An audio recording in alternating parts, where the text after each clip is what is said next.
Olá, trago um abraço para todos os companheiros. Que Deus, que Jesus possa estar conosco em mais esse estudo, que possamos estar sempre aprendendo sobre a doutrina espírita. Nós que temos muitas dificuldades na parte moral, tanto na parte teórica, como também na prática. Então precisamos estarmos sempre estudando, estarmos sempre nos reencontrando, seja virtualmente, seja presencialmente, para darmos continuidade, a esse aprendizado. Hoje conversaremos um pouco sobre o Livro dos Espíritos, lá da Vida Espírita, no capítulo 6, dos itens 223 a 233, que fala dos espíritos errantes, né? Essa questão dos espíritos errantes, que muitas vezes a gente acha que é só porque está errando, ainda está imperfeito, mas na realidade, espíritos errantes, conforme vamos ver, é aquele que está no plano espiritual aguardando, para reencarnar novamente, para dar continuidade à sua caminhada.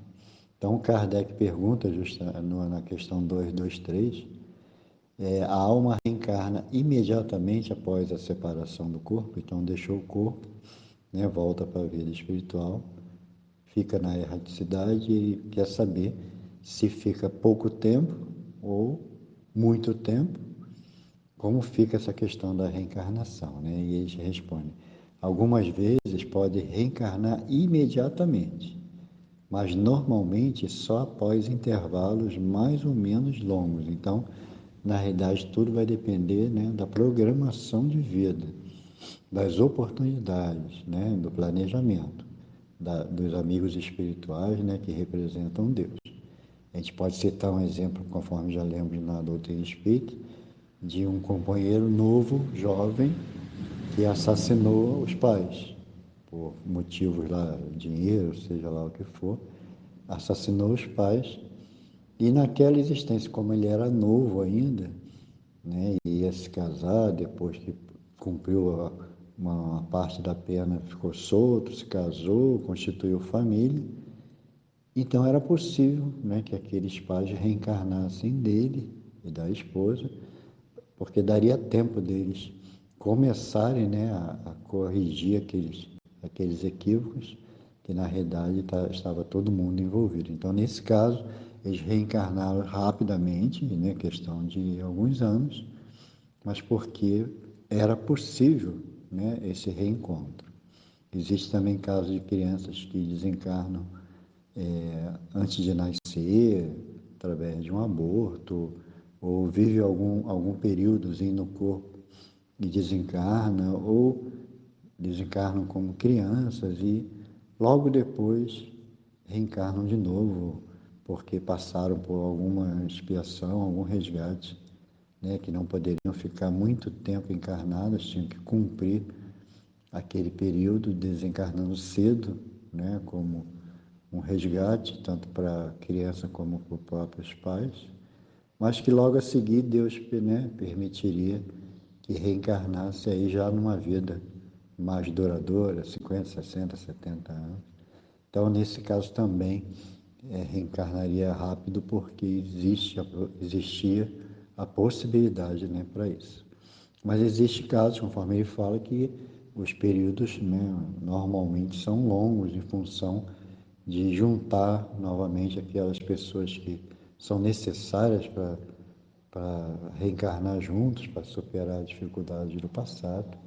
A gente lembra no livro Dramas da Obsessão, que o Dr. Bezerra de Menezes dita para a Dona Ivone, e ela fala do companheiro que fica 400 anos desencarnado, perseguindo aqueles que lhe fizeram mal. Na Inquisição, ele passou pela Inquisição, ele era um judeu, então ele passou por muitos sofrimentos nas mãos de alguns religiosos da época da Inquisição, alguns padres, e ele perseguia esses padres durante 400 anos. Então, só depois é que foi permitido que ele reencarnasse, e então ele levou bastante tempo, um período longo. Dizem também, tem uma página de Geraldo Lemos Neto, que fala que Gandhi pediu a Deus, misericórdia por Hitler, e que ele ficaria 1000 anos num planeta presídio, refletindo sobre o que fez, ou seja, 1000 anos escondido daqueles que queriam, né, se vingar dele, para ele poder refletir, para poder pensar de que forma que poderia reiniciar a caminhada, né, da reforma íntima.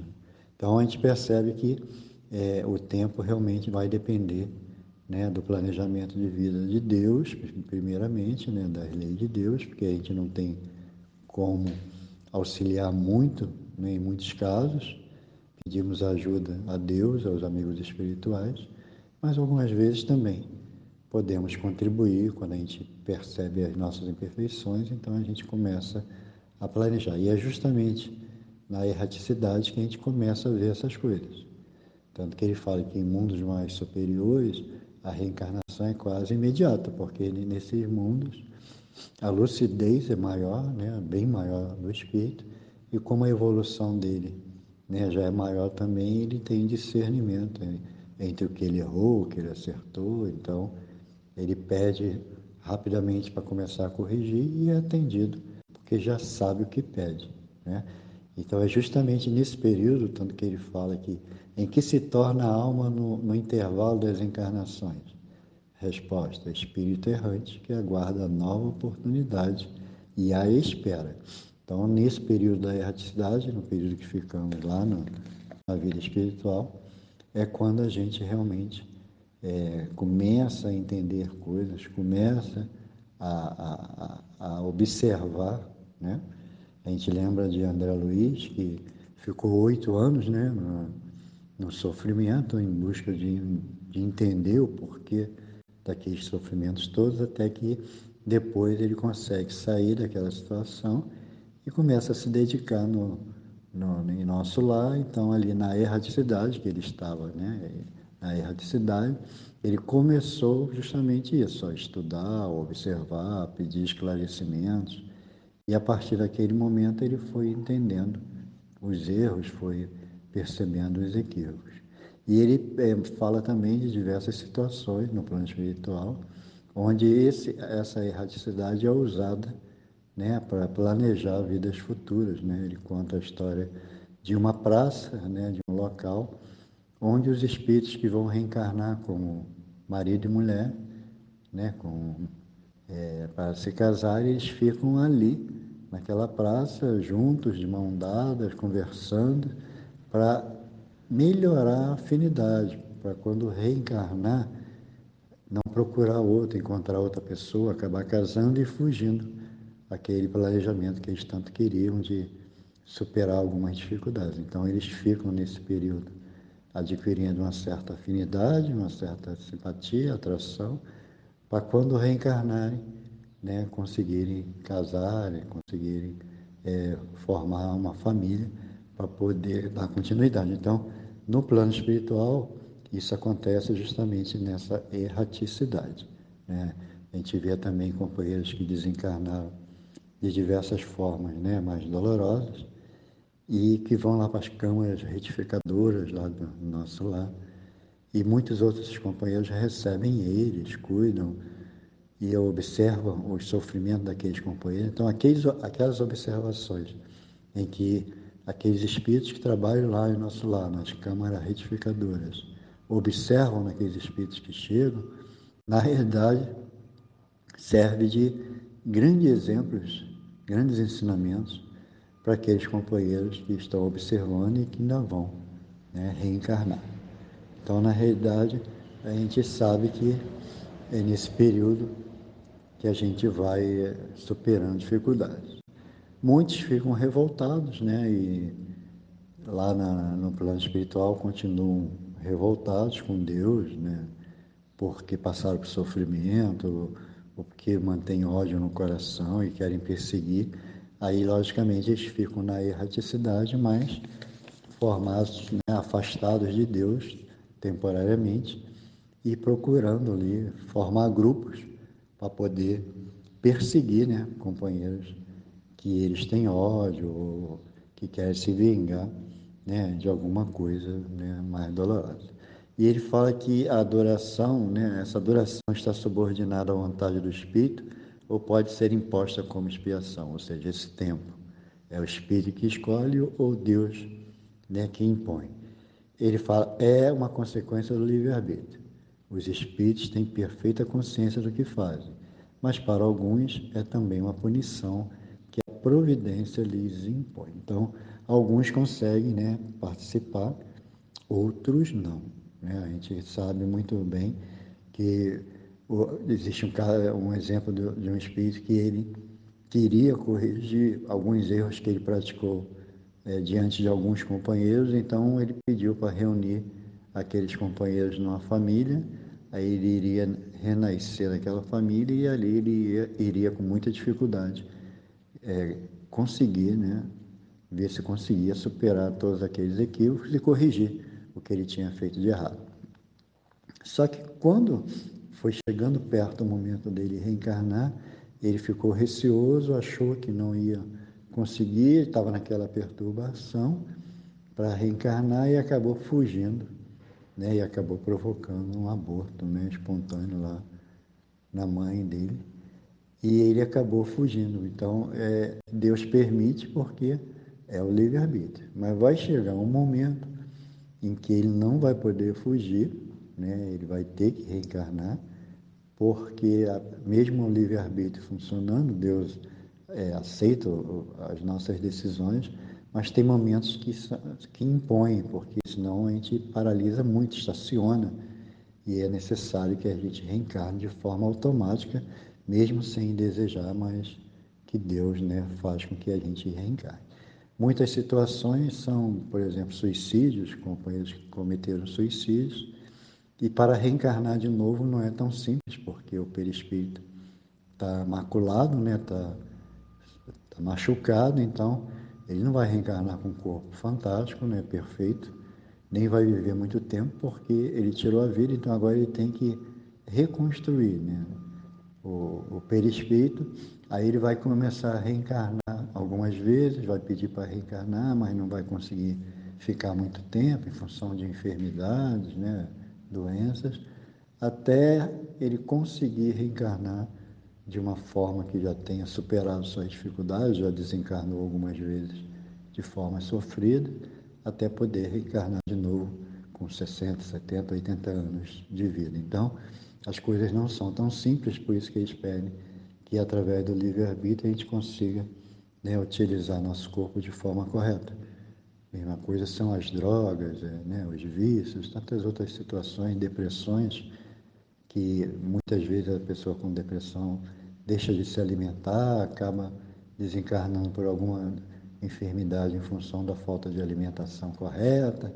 Tudo isso macula, né, machuca marca o perispírito e quando quer reencarnar de novo vai ter que passar por uma situação, vai pedir a Deus ajuda, mas não depende só de Deus, depende realmente de reequilibrar aquele espírito, reequilibrar aquele perispírito, e isso, né, leva algum tempo, né, nas reencarnações.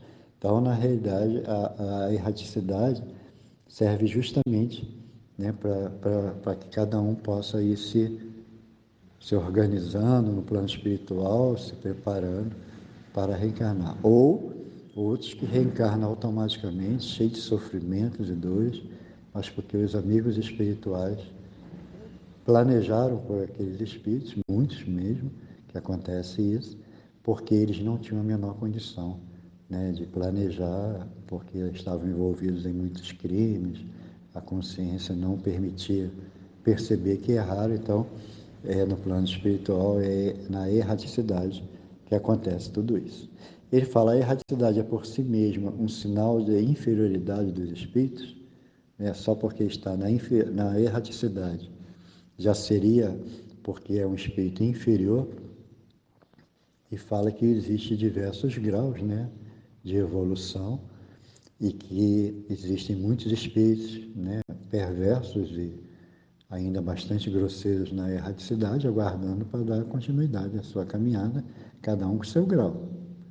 Mas que muitos espíritos bem elevados, mas que ainda precisam reencarnar, também estão né, na erradicidade. É o caso de Chico Xavier, que fala que vai precisar reencarnar em um mundo, né, diferente da Terra, um mundo melhor, onde ele vai ter que aprender todas as virtudes daquele mundo, porque aqui ele era considerado evoluído em relação a esse mundo, mas para outros mundos ele vai ter que lutar, trabalhar para poder se evoluir. Então, é Emmanuel, né, que diz que já está encarnado aqui na Terra, aguardando, já trabalhando, já desenvolvendo seus trabalhos. Então, a erraticidade é geral, são todos os espíritos, desde que aqueles bem elevados, mas que precisam reencarnar, como aqueles bem inferiores, bem perversos, bem envolvidos ainda nos crimes, mas que também precisam reencarnar.